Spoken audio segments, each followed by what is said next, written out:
बिहार की चुनावी पिच पर बहुत सारे स्टार प्लेयर्स हैं, लेकिन एक नए खिलाड़ी ने तूफान मचा रखा है। उनकी चर्चा हर खेमे में है। मैं बात कर रही हूँ पीके की, यानी प्रशांत किशोर की। प्रशांत जी, बहुत बहुत स्वागत रिपब्लिक भारत पर आपका। Thank you. आपकी सभाओं में बहुत भीड़ आ रही है। आपकी चर्चा आरजेडी खेमे में भी है, आपकी चर्चा बीजेपी खेमे में भी है। लेकिन जिन लोगों से आप मिल रहे हैं, जिन लोगों से मुलाकात कर रहे हैं, वो क्या कहते हैं आपसे? वो सिर्फ एक ही बात कह रहे हैं, वो बिहार में बदलाव चाहते हैं। अच्छा। भीड़ प्रशांत किशोर की वजह से नहीं आ रही है, भीड़ जनसुराज की वजह से नहीं आ रही है, भीड़ उस 30 बरस की मजबूरी की वजह से आ रही है, जिसमें कि लोगों को लालू जी के डर से नीतीश और मोदी के डर से लालू को वोट देना पड़ता रहा है। अब उनके सामने एक नया रास्ता, नया विकल्प दिख रहा है, जिसका नाम है जनसुराज। उनको दिख रहा है कि उनके बच्चों के लिए भी पढ़ाई और रोजगार हो सकता है। उनको दिख रहा है कि बिहार से भी पलायन बंद हो सकता है और बिहार भी अन्य राज्यों की तरह देश में तरक्की वाले राज्य बन सकता है। आप हर जगह ये कह रहे हैं कि एक ही समीकरण है बिहार में, और वो बदलाव का समीकरण। बिल्कुल। तो ये बदलाव आपको नहीं लगता है कि हर जो नई पार्टी आती है वो यही बात कहती है कि बदलाव होना चाहिए? बिल्कुल ठीक बात है। हाँ। लेकिन जो बिहार में यूनिक है कि 35 बरस से लालू नीतीश यही चल रहा है। सही बात। और लोग उनको हटाने की कोशिश करते रहे हैं। ये लोगों का भ्रम है कि लोग लालू नीतीश को चाहते हैं। आपके दर्शकों के लिए बता दूं, लालू यादव को बिहार की जनता ने सिर्फ जीवन में एक बार 1995 में चुनाव जिताया। तब से लोग उनको हटा के ही रखे हैं या हटाने की कोशिश कर रहे हैं। उसी तरह नीतीश कुमार को सिर्फ 2010 में एक बार 117 सीट मिला। बाकी समय लालू यादव कांग्रेस की मदद से और नीतीश कुमार भाजपा की मदद से सरकार में बने हुए हैं। कोई बड़ा प्रयास हुआ नहीं है, कोई नया विकल्प जनता को मिला नहीं। अब जनता को दिख रहा है कि पहली बार 243 सीट पर एक जनता के द्वारा बनाया हुआ विकल्प, ईमानदार विकल्प जनता के सामने है, तो जनता अब उनके साथ जाना चाहती है। देखिए, मैं तो इसलिए ये चाय पर चर्चा कर रही हूँ क्योंकि आपने तो बहुत रणनीतियाँ बनाई हैं प्रधानमंत्री नरेंद्र मोदी के लिए, आपने रणनीति बनाई नीतीश कुमार के लिए, आपने रणनीति बनाई है ममता बनर्जी के लिए, स्टालिन के लिए। वो रणनीति बनाते बनाते क्या आपने अपनी जीत की रणनीति तैयार कर ली है? बिल्कुल ठीक बात कहा आपने। रणनीति बनाते थे, रणनीति ही बना रहे हैं। अब नेताओं और दलों का रणनीति बनाते बनाते अब तय कर लिया कि बिहार की जनता का रणनीति बनाना है, बिहार के युवाओं का रणनीति बनाना है, बिहार के उन बच्चों का के लिए रणनीति बनानी है जिनको मजबूरी में अपने परिवार का, अपने बच्चों का पेट पालने के लिए 10-12 हजार रुपए के लिए दिल्ली, बॉम्बे, कोयम्बटूर जाना पड़ता है, गाली सुननी पड़ती है। अब रणनीति हमने वो बनाया है कि उन बच्चों को छठ के बाद बिहार से बाहर नहीं जाना पड़ेगा।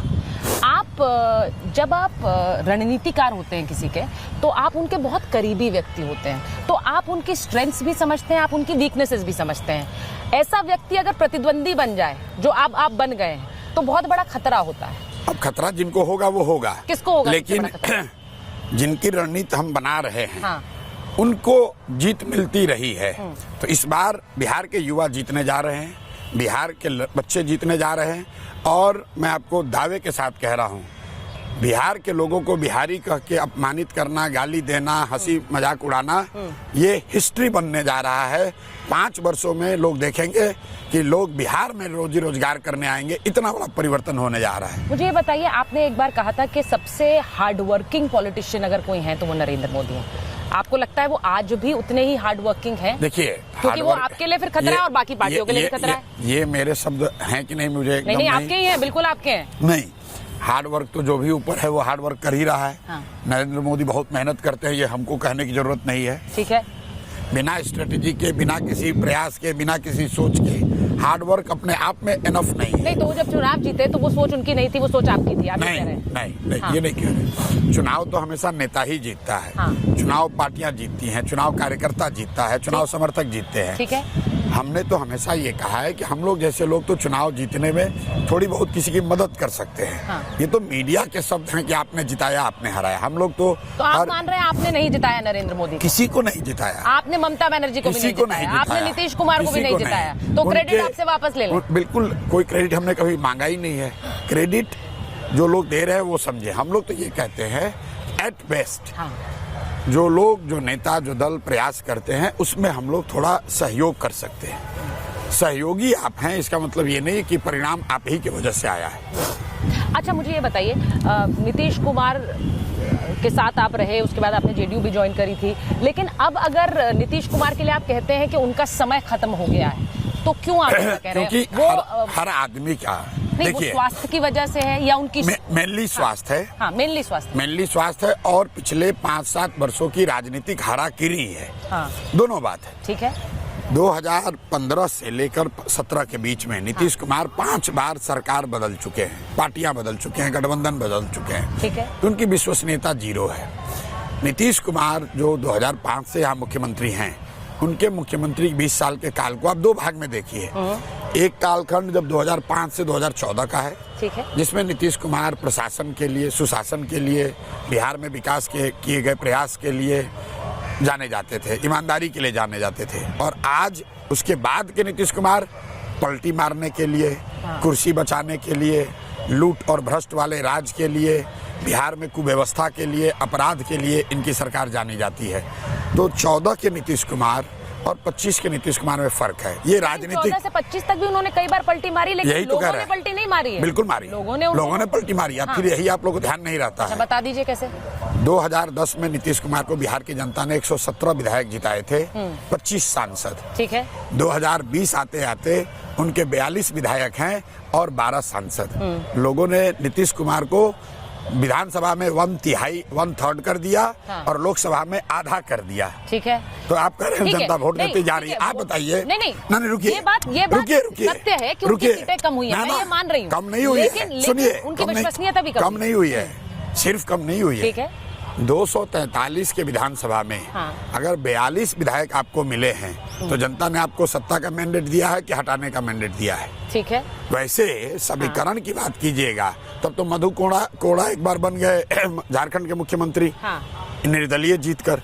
तो इसका मतलब क्या? एक बार सुनिए, नीतीश कुमार एक बार, तो वैसे नीतीश कुमार एक बार बने हैं। नीतीश कुमार एक ही बार बने हैं, क्योंकि इससे पहले जब बने थे तब इनको मैंडेट था। इस बार जो 2020 में बने, वो 42 विधायकों के साथ नीतीश कुमार पहली बार बने हैं मुख्यमंत्री। इससे पहले उनके 75, 117 विधायक थे। जनता दल यूनाइटेड बिहार की सबसे बड़ी पार्टी थी। सही बात। अच्छा, ये बताइए, आप कह रहे हैं उनका ग्राफ गिरा है, आप ये कह रहे हैं कि नरेंद्र मोदी का ग्राफ गिरा है, देखिए, आप ये कह रहे हैं आरजेडी का ग्राफ गिरा है, तो आप ये सिर्फ कह रहे हैं सबका ग्राफ गिर ही रहा है बिहार में, पहली बात एक ही सूरज है, वो जंतुराज है। देखिए, ऐसा है, आरजेडी से शुरू कीजिए। आरजेडी का ग्राफ 2005 में बिहार में गिर गया सदा के लिए।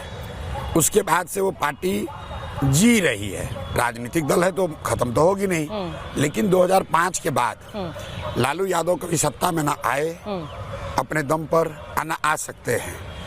2010 में उनके 22-24 विधायक थे, ठीक है। उसके बाद एक बार गठबंधन में हम लोग की मदद से 2015 में 80 विधायक आए, और 2020 में जो उनको विधायक आए वो सिर्फ और सिर्फ चिराग पासवान और 30 जगहों पर जहां पर उन्होंने वोट काटा जदयू की सीटों पर। मैं ऐसा सिर्फ आंकड़ों की बाजीगिरी नहीं है। अगर राजद की लोकप्रियता बढ़ गई होती, हाँ, तो लोकसभा में 2014 में उनके 5 से कम सांसद जीते, 2019 में उनके 0 सांसद जीते, हाँ, 2024 में उनके 3 सांसद जीते। तो अगर उनकी लोकप्रियता में कुछ उछाल आ जाता तो सिर्फ विधानसभा में नहीं होता, फिर वो लोकसभा में भी दिखता, ठीक है। तो राजद का एक बेस है, 20% के आसपास उनको वोट है, हाँ, और वो भी ज्यादातर इसलिए है क्योंकि मुसलमानों के पास भाजपा को वोट देने का अवसर है नहीं, वो भाजपा को वोट दे नहीं सकते, तो उनके डर से ये लोग राजद को वोट देते हैं। हाँ। राजद का और कोई बेस नहीं बचा है।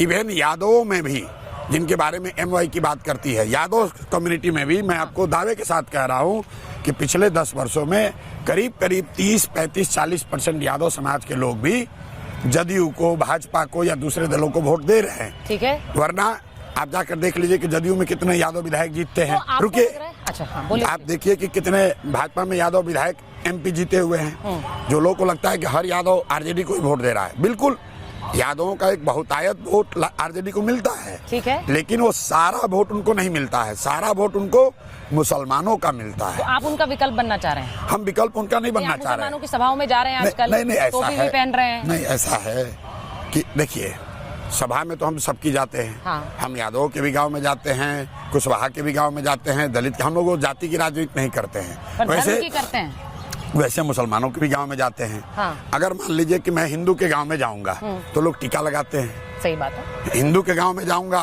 वो हमारा चंदन आरती वंदना करते हैं, हमारा ना करें भगवान का करते हैं, मंदिरों में जाते हैं। हाँ। उसी तरह अगर आप मुस्लिम के गांव में जाएंगे तो वो टोपी पहनाएंगे। सही बात। ना मैं मंदिर में जाने से ज्यादा हिंदू होऊंगा, ना टोपी पहनने से मुसलमान बनूंगा।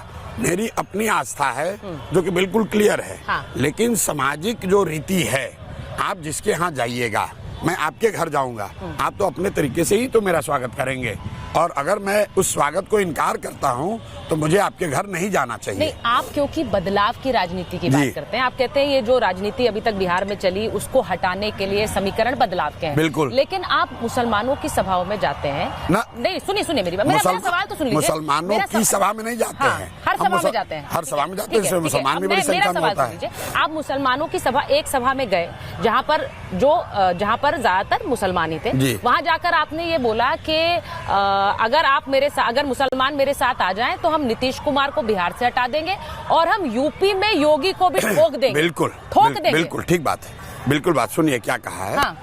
मैंने उनको ये बताया है कि जो फॉर्मूला जनसुराज का है, हाँ। कि जो आप MY कॉम्बिनेशन में पड़े हुए हो इससे निकल जाओ, ठीक है, नया कॉम्बिनेशन बना लो। नया कॉम्बिनेशन क्या है? हाँ।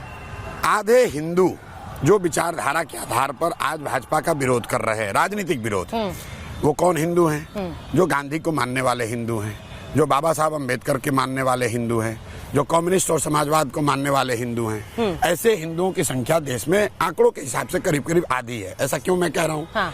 क्योंकि 80% हिंदुओं के राष्ट्र में भाजपा को करीब 40% वोट आता है। ठीक है। इसका मतलब है कि आधे हिंदू आज भी भाजपा से प्रभावित नहीं है, उनको वोट नहीं देते हैं। तो जनसुराज का ये राजनीतिक फॉर्मूला है, हाँ। कि मुसलमानों को उन हिंदुओं के साथ सामाजिक राजनीतिक गठजोड़ बनाना चाहिए जो जाति के आधार पर नहीं, विचारधारा के आधार पर भाजपा से लड़ रहे हैं। और अगर ये गठजोड़ बनेगा तो भाजपा न सिर्फ बिहार में हारेगी, बिहार के आगे भी हारेगी, यूपी भी हारेगी, बंगाल भी हारेगी, मध्य प्रदेश भी हारेगी। तो ये समीकरण बता रहे हैं। आपकी बात बिल्कुल सही है। आप समीकरण बता रहे हैं। आप जब अपनी जगह बात करते हैं कि भाई 40% हिंदू और 20% मुसलमान 40%, हाँ। मुझे वोट करे तो हम बदलाव ला सकते हैं। हमें नहीं, हाँ। हम ये कह रहे हैं कि अगर आपको भाजपा से लड़ाई लड़नी है, हाँ। सुनिए पूरी बात, हाँ, पूरी बात। तो भाजपा जो है वो एक विचारधारा आधारित व्यवस्था है, ठीक है। और अगर विचारधारा से लड़ाई आधारित व्यवस्था से आपको लड़ना है तो आपको विचारधारा आधारित व्यवस्था ही बनानी पड़ेगी। ठीक। रैग टैग कोलिशन करके कहीं का ईंटा कहीं का सीमेंट जोड़कर बात नहीं बनेगी। विचारधारा आधारित व्यवस्था बनाइए। और वो विचारधारा आधारित व्यवस्था का आधार क्या होगा? वो आधार है कि वो आधे हिंदू जो विचारधारा के आधार पर लड़ रहे हैं, आज भाजपा से, भाजपा के विरोध में हैं, उनके साथ अगर मुसलमान साथ में आ जाए तो उनकी संख्या डिनोमिनेटर 60% की होगी और भाजपा से वो मुकाबला कर सकते हैं। आपको लगता है कि कभी क्योंकि आप बदलाव की बात करते हैं, बिहार में तेजस्वी यादव डिप्टी CM रह चुके हैं, वो CM बन सकते हैं बिहार के? नहीं बन सकते, कभी नहीं बन सकते। कभी नहीं बन सकते। ये हम तो कोई भविष्यवेत्ता नहीं है, लेकिन आज की जो स्थिति है, हाँ।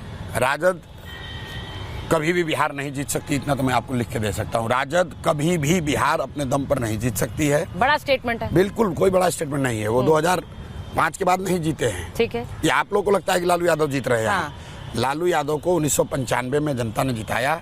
उसके बाद से एक बार लोगों ने जान लिया कि ये फॉर्डर स्कैम के स्कैमस्टर हैं, एक बार लोगों ने इनका जंगल राज देख लिया, तो फिर लालू यादव को कभी बिहार ने नहीं जिताया है। बिहार के लोग इतने बेवकूफ नहीं हैं, ठीक है। मजबूरी है, समीकरण बनाकर कांग्रेसियों की मदद से लालू यादव यहाँ बने हुए हैं। मैं हमेशा कहता हूँ कि बिहार के दुर्दशा के लिए लालू और नीतीश जिम्मेवार हैं, लेकिन इसके असली गुनाहगार कांग्रेसी और भाजपाई हैं। क्यों? क्योंकि लालू यादव 15 बरस 18 बरस सत्ता में, हाँ। कांग्रेस की मदद से रहे। नीतीश कुमार को बिहार की जनता ने एक बार जिताया, लेकिन 20 बरस से नीतीश कुमार को मुख्यमंत्री भाजपा ने बनाया है। क्यों किया है? क्योंकि ये दोनों दल दिल्ली में चंद सांसदों का लालच जो है, उनके समर्थन का लालच, इन दोनों दलों को ये मजबूर करता है कि लालू नीतीश के हवाले रखो बिहार को। बिहार की जनता का जो होता है हो, दिल्ली में हमको 15-20 सांसदों का समर्थन मिलता रहे। यही सोचकर मनमोहन सिंह, सोनिया गांधी ने लालू यादव की मदद ली, हाँ। यही सोचकर आज अमित शाह और नरेंद्र मोदी नीतीश कुमार की मदद ले रहे हैं। यही वजह है राहुल गांधी CM के नाम पर मोहर नहीं लगा रहे थे, जैसे कि सभा में गए मोहर भी नहीं लगाई। राहुल गांधी यादव ही हैं, वो हो भी सकते हैं, उसमें कोई दिक्कत नहीं है, वोट के लिए कुछ भी कर सकते हैं। अच्छा, ये भी आप कह रहे हैं? बिल्कुल कह रहे हैं, और क्या। मतलब अब बताइए कि राहुल गांधी, इनके पिताजी राजीव गांधी, इंदिरा जी, पंडित जवाहरलाल नेहरू, उनके ये वंशज हैं। और जिस तरह की राजनीति ये लोग कर रहे हैं अभी, खासकर बिहार में, मुझे नहीं लगता है कि इनके forefathers would take great pride in this. ये बता रहे हैं कि इनके पास कोई ऐसा शगुफा मिल गया है कि बस जातीय जनगणना करेंगे और पूरा देश की समस्या का खात्मा हो जाएगा। मैं आपको ऑन रिकॉर्ड बता रहा हूँ, जातीय जनगणना होनी चाहिए, कोई बात नहीं है, लेकिन अगर राहुल गांधी ये कह रहे हैं कि जातीय जनगणना का न होना ही देश की सारी समस्याओं के जड़ में है, तो इसका मतलब ये है कि नेहरू, इंदिरा जी और राजीव गांधी, उनको इनके इतना बराबर भी समझ नहीं था। वो लोग तो 35-40 वर्ष रहे प्रधानमंत्री, उनके रहते हुए कई जनगणना हुआ। अगर उन्होंने जातीय जनगणना नहीं कराया तो या राहुल गांधी ये कहें कि भाई हमारे पार्टी के नेता नेहरू जी, उनको ये समझ नहीं थी, इंदिरा जी को समझ नहीं थी, राहुल गांधी को ज्यादा समझ है। तो मैं इन बातों को बहुत सीरियसली नहीं लेता हूँ।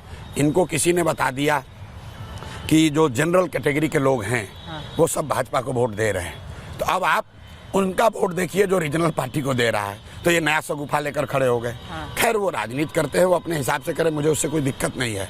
लेकिन आपने जो बात कही कि बिहार में वो क्यों ऐसा कर रहे हैं, बिहार में कांग्रेस का कोई वजूद नहीं है। ये तो राहुल गांधी तेजस्वी यादव को मुख्यमंत्री कहे न कहे उससे कोई फर्क नहीं है।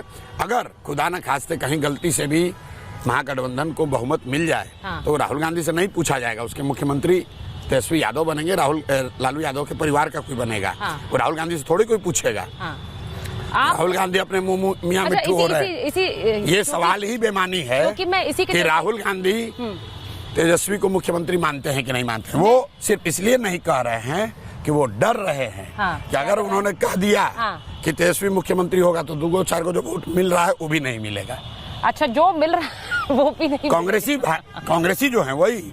अच्छा, मुझे ये बताइए, क्योंकि लगे हाथ में ये भी पूछ लेती हूँ, मैंने तेजस्वी के सीएम होने के बारे में पूछा, क्या राहुल गांधी देश के प्रधानमंत्री कभी बन सकते हैं? बन सकते हैं। अच्छा, इसलिए बन सकते हैं कि लोकतंत्र में जब दो ही धुरी है तो ये संभव है कि एक धुरी से लोग इतना नाराज हो जाए कि सामने वाले को वोट पड़ जाए। अच्छा, इसके लिए जरूरी नहीं कि आप बहुत इस वजह से बन सकते हैं, क्योंकि अगर जो सत्ता है उससे नाराजगी हो तो वैकल्पिक में एंटी इनकम्बेंसी हो सकती है।